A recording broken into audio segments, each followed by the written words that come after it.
Hello, everyone, and welcome back to the show. You are listening to Pod Studio, your favorite place to practice English while hearing about interesting things. I'm Alex, and I am sitting here in our cozy studio today with my good friend, Emma. Hi, Emma. Hi, Alex, and hello to all of our listeners out there. I'm so happy to be here today. It feels like a very relaxed day, doesn't it? It really does, and that's perfect because today we are talking about something that is part of every conversation, but we usually don't talk about it. We are talking about silence. Specifically, we want to explore why silence makes some people feel so uncomfortable. Oh, that is such a great topic, Alex. It's something we all experience. You know that feeling when you are talking to someone and suddenly nobody says anything? It's just quiet. For some people, that feels totally fine, but for others, it feels like a big problem. They start to feel nervous or awkward. Exactly. Awkward is a great word for that. When we say something is awkward, we mean it feels strange or embarrassing. It's that social feeling where you just want to run away or start talking about the weather just to stop the quiet. I think this is a very useful topic for our listeners because when you are learning a new language, there are often silences. Maybe you are thinking of the right word, or maybe you are trying to understand what the other person said. If you understand why silence happens, you might feel less nervous when it happens to you. That's a very good point. So, listeners, just relax. Don't worry about every single word. Just listen to our voices, follow the story, and let's dive into why we find it so hard to just be quiet sometimes. Before we start, if you want more fun English podcasts like this, hit the subscribe button right now and join our English learning family. It really helps us grow. So, Alex, let me start by asking you, do you like silence, or do you feel that need to fill the gap? That's a tough question. I think it depends on who I'm with. If I'm with my best friend or my family, silence is easy. We can just sit on the sofa, read a book, and not say a word for an hour. It feels peaceful. But if I'm on a first date or maybe in a job interview, oh man, 2 seconds of silence feels like 20 minutes. I totally agree. When we don't know someone well, we feel like silence is a sign that something is wrong. We think, oh no, they think I'm boring, or they don't like me. We call this filling the silence. It means speaking just because you are afraid of the quiet. Filling the silence. I do that all the time at parties. I'll start talking about my cat or what I had for breakfast just because I can't stand the quiet moment. It's funny because in some cultures, silence is actually a sign of respect. It shows you are thinking deeply about what the other person said. That's true, but in many English-speaking cultures, especially in casual conversation, people like a fast rhythm. When that rhythm stops, it feels like the flow is broken. You know the word flow? It's like a river moving smoothly. A good conversation has a nice flow. When silence happens, it's like a rock in the middle of the river. I love that image, the flow of conversation. Sometimes when I'm talking to someone and there's a pause is just another word for a short break in speaking, I start to sweat a little bit. I think, should I say something? What should I say? And that's the thing, Alex. Why do we feel responsible for the silence? It takes two people to have a conversation, so it takes two people to have a silence too. It's not just your job to fix it. You're right, but it's hard to remember that in the moment. I remember one time I was in an elevator with my boss. It was a very tall building, so we were in there for maybe 30 seconds. It was completely silent. I felt so uncomfortable that I actually commented on the carpet of the elevator. I said, "Wow, this is a very blue carpet." No, you didn't? The carpet? That is classic small talk. Small talk is when we talk about unimportant things like the weather or the carpet, just to be polite. What did your boss say? He just looked down, looked back at me, and said, "Yes, it is." And then it was silent again. It was even more awkward than before. I tried to fill the silence, but you just made it worse. See, that's a perfect example. Sometimes trying to stop the silence makes us say things that are a bit silly. If you had just stayed quiet, it would have been a normal elevator ride. But because you felt uncomfortable, which means you felt a bit worried or not relaxed, you felt the need to speak. Exactly. I think part of the reason we feel uncomfortable is that silence makes us focus on ourselves. When it's quiet, I start thinking, how do I look? Is my face doing something weird? Why am I standing like this? When we're talking, we're focused on the words. When we stop talking, we focus on the feeling. That is very deep, Alex. It's like silence is a mirror. It shows us our own feelings. If we are feeling confident, the silence feels fine. If we are feeling insecure, which is the opposite of confident, then the silence feels heavy, like a heavy blanket. Insecure. That's a good word for our listeners. It's when you don't feel sure about yourself. You feel a little bit weak or worried about what people think. I think everyone feels insecure sometimes, especially when they're speaking a second language. Oh, definitely. I remember when I was learning French, I would go to a cafe and try to order a coffee. The waiter would ask me a question and I wouldn't understand. I would just stand there in silence, trying to remember my French lessons. The longer the silence lasted, the more I wanted to disappear.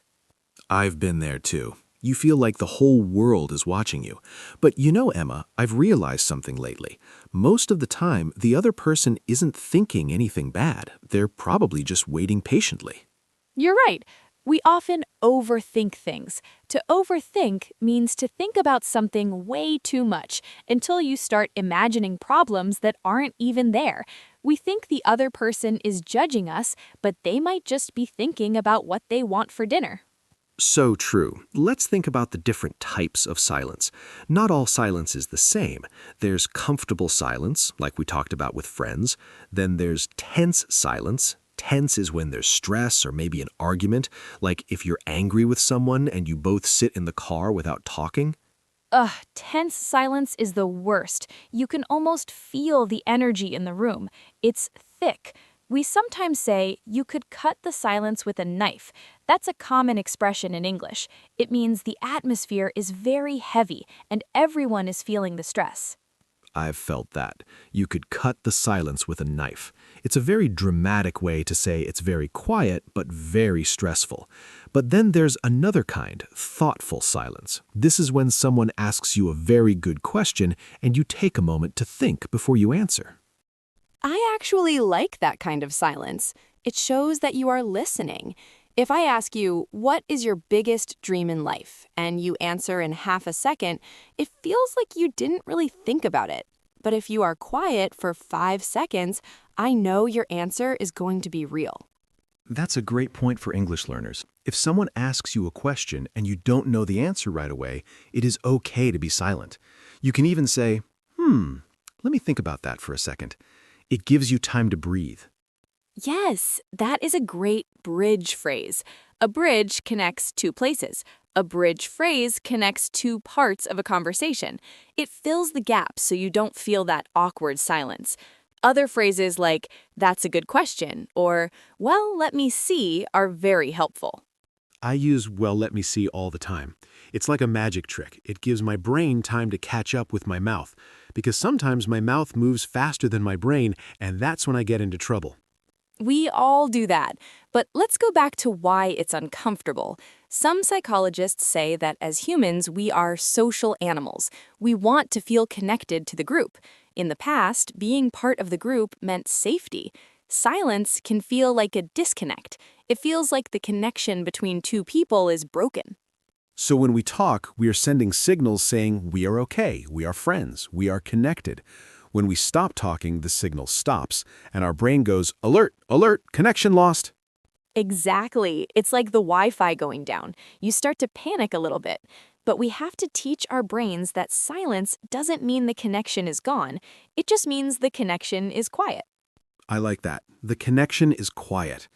You know, Emma, I read somewhere that in some cultures, like in Finland or Japan, silence is a very normal part of a conversation. People can sit together for a long time and not say anything, and it's considered very polite and comfortable. I've heard that too. It makes me think that maybe we in the West are just too busy. We think we always have to be doing something or saying something. We have forgotten how to just be. Just being. That sounds like a dream, but it's hard. Even when I'm alone, I'm rarely silent. I have the TV on, or I'm listening to music, or I'm listening to a podcast, like Pod Studio. We are always filling our ears with noise. It's true. We are distracted. To be distracted means your attention is pulled away by something else. We use noise to distract ourselves from our own thoughts. Maybe that's why silence with another person is so scary. We are forced to be present. To be present. That means being right here, right now, in this moment. Not thinking about yesterday or tomorrow, just being here. That can be scary because we might realize we are tired or sad or even just bored. And boredom is another thing people are afraid of. People hate being bored, but they say that boredom is where creativity comes from. If your brain is always busy listening to noise, it doesn't have space to create new ideas. So maybe silence is actually a tool for creativity. If we can get past the uncomfortable part, maybe we can find something cool on the other side. I think so. I've started trying to practice mindful silence.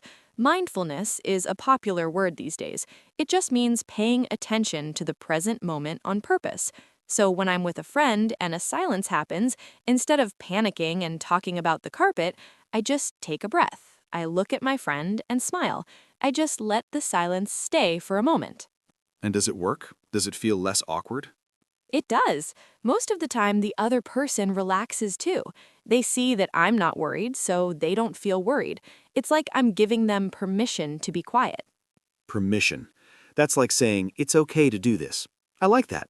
You are giving them the gift of not having to work hard at the conversation. Exactly, because conversation can be hard work, especially if you are trying to be funny or interesting all the time. It's exhausting. To be exhausted means to be very, very tired. Oh, I get socially exhausted all the time. After a big party, I need to go home and sit in a dark room with no sound for an hour. I call it recharging my batteries. I love that expression, recharging your batteries. Just like a phone, we need to plug into some quiet time to get our energy back. So if silence is so good for us, why is the first date silence still so scary? Well, because a first date is like an audition. An audition is when you perform to see if you get a job or a part in a play. You want the other person to like you. If there is silence, you think, oh no, the audition is going badly. They think I'm boring. Right. You want to show them your best self. And usually we think our best self is the one that is talking and telling jokes. We don't realize that our best self can also be a good listener. That's a big secret, Alex. Being a good listener is often more important than being a good talker, and you can't listen if you are always talking. Silence is the space where listening happens. That's true. If I'm always thinking about the next thing I want to say, I'm not really hearing you. I'm just waiting for my turn. Precisely. There is an expression, we have 2 ears and 1 mouth for a reason. It means we should listen twice as much as we speak. I've heard that one. It's a classic. My grandmother used to say that to me when I was a little kid because I talked way too much. I still talk a lot, but I'm trying to use my 2 ears more often. It's a journey, Alex. We're all learning. For our listeners, I think it's important to remember that if you are in a conversation in English and there is silence, it's okay. Don't let it get to you. Don't let it get to you. That's a common phrase. It means don't let something bother you or make you unhappy. Don't let the silence make you feel like you are failing. Right. You can even use the silence to your advantage. If you need a moment to think of a word, just take it. You can say, I'm looking for the right word, and then be quiet for a second. That's a natural pause. It doesn't feel awkward because you explained it. That's a great tip. Explaining the silence makes it feel safe. It's like you are bringing the other person into your head for a second. I'm just thinking, or I'm trying to remember how to say this. It makes you feel more human. And people love human. Nobody wants to talk to a robot that has a perfect answer immediately. We like the ums and ahs and the little pauses. It makes the conversation feel real. You know what else makes silence uncomfortable? The setting. Like if you're in a library, silence is expected. It feels normal. But if you're at a loud nightclub and suddenly the music stops, the silence feels wrong. That's so true. Context is everything. Context means the situation or the environment around you. In a library, the context is quiet. In a nightclub, the context is loud. When the silence doesn't match the context, we feel out of place. Out of place, like a fish out of water. You feel like you don't belong there. I think that's why many people have the TV or a YouTube video playing in the background while they do chores. The context of a completely silent house feels lonely to some people. Yes, lonely versus alone. They are different, aren't they? Being alone just means there are no other people. But being lonely is a sad feeling, like you want to be with people, but you aren't. Silence can sometimes make people feel lonely. I think that's a big part of it. If the house is silent, you're forced to face the fact that you are alone. But if you have Pod Studio playing in the background, you feel like you have friends with you. Exactly. We are your audio friends. But seriously, I think it's healthy to try to be alone in the silence sometimes. It's a way to get to know yourself better. What do you think about when there is no noise? What are your inner thoughts? My inner thoughts are usually about what I want to eat for my next meal. Pizza or tacos? Tacos or pizza? Well, that's a very important inner thought. But maybe if you sat in silence longer, you would think about other things too, like your goals or things you are grateful for. You're probably right. I think I'm just scared of the silence because I'm not used to it. We live in such a loud world. Our phones are always pinging. That's the sound a notification makes. Pinging, buzzing, ringing. We are never truly in silence. And that makes us reactive. We are always reacting to sounds. Silence is proactive. It's when we choose what to think or do without something else telling us to look. Wow, Emma, you are getting very philosophical today. Philosophical is when someone thinks deeply about life and meaning. I like it. It's making me think about my own life. I'm just reflecting on my own experiences, Alex. I used to be the person who talked nonstop. I was so afraid of being boring that I would tell story after story. I didn't realize that I was actually making people tired. I think we've all been there. We think we are being entertaining, but we are actually just being overwhelming. To be overwhelming is when something is too much to handle, like a wave that is too big. Yes, and silence is like the calm water after the wave. It gives the other person space to breathe and process what you said. To process means to understand and think about information. So if I tell you a really interesting story, and then I immediately start another story, you don't have time to process the first one. The silence between the stories is actually necessary. Exactly. It's like food. You can't just keep putting food in your mouth. You have to chew and swallow before the next bite. Silence is the chewing and swallowing of conversation. That is a perfect analogy. An analogy is when we compare two things to explain an idea. Talking is eating, and silence is digesting. If you don't digest, you get a stomach ache. If you don't have silence, you get a conversation ache. A conversation ache. I'm going to start using that. But it's true. It's about balance. Everything in life needs balance. Hot and cold, fast and slow, talking and silence. So for our friends listening, how can they practice being more comfortable with silence, especially when they're speaking English? I think the first step is to acknowledge the feeling. If you feel uncomfortable, just say to yourself, okay, I feel a bit nervous because it's quiet. That's normal. Once you name the feeling, it has less power over you. That's smart. Acknowledge it. Don't fight it, just notice it. And then maybe try to wait just 3 seconds before you speak. Count in your head. 1, 2, 3. It's a very short time, but it can make a big difference. And also, look at the other person's body language. Body language is how we communicate with our bodies, not our words. If the other person looks relaxed, then the silence is fine. If they're smiling or looking at their coffee, they aren't judging you. And if they look uncomfortable too? Then you can be the leader. You can say something simple to break the ice. Break the ice means to say something to make a cold or stiff situation feel more friendly. You can ask a simple question like, so, what are your plans for the weekend? Break the ice. I love that. It's a very common expression. Usually we use it when we first meet someone, but you can use it anytime the conversation feels frozen. Exactly. So don't be afraid of the ice. It's okay if it freezes for a moment. You have the tools to melt it when you're ready. I feel much better about silence now, Emma. I'm going to try to be more mindful next time I'm in an elevator. I might not talk about the carpet next time. I think that's a good goal, Alex. The carpet will be fine without your comment. You know, it's funny because even in this podcast, we have tiny silences. We pause to breathe or to think, and it feels natural. If we talked without any pauses, our listeners would get a headache. Definitely. We want this to be a learning-friendly pace. That means we speak at a speed that is easy to follow. Pauses help with that. They give our listeners a chance to think about the words we just used. Like awkward, insecure, overthinking, and recharging. We've used a lot of good words today. We have. And the best part is you don't have to memorize them from a list. You just hear them while we chat. To chat is just a casual way to say talk. We're just having a chat. A chat about silence. Isn't that ironic? Ironic is when something is the opposite of what you expect. We are using noise, our voices, to talk about the lack of noise. It is ironic, but it's the best way to learn.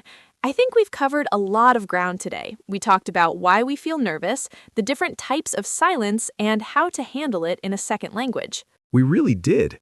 I hope our listeners feel a bit more at ease now. To be at ease means to feel relaxed and not worried. I hope so too. It's all about practice. The more you allow silence to happen, the less scary it becomes. It's like a muscle. You have to train it. The silence muscle. I like that. I'm going to work on my silence muscle now. Maybe I'll go for a walk without my headphones for 10 minutes. That's a great idea, Alex. I might do the same.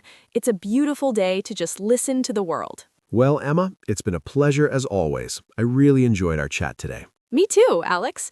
Thank you for having me. And thank you to all of you for listening to Pod Studio. Yes, thank you everyone. We really appreciate you spending your time with us. Remember, it's okay to be quiet sometimes. It's okay to take your time. Learning a language is not a race. So true. Just keep listening, keep practicing, and don't be too hard on yourself. Well said. We will be back soon with another topic to help you with your English journey. Until then, stay curious and enjoy the quiet moments. Goodbye, everyone. Bye-bye.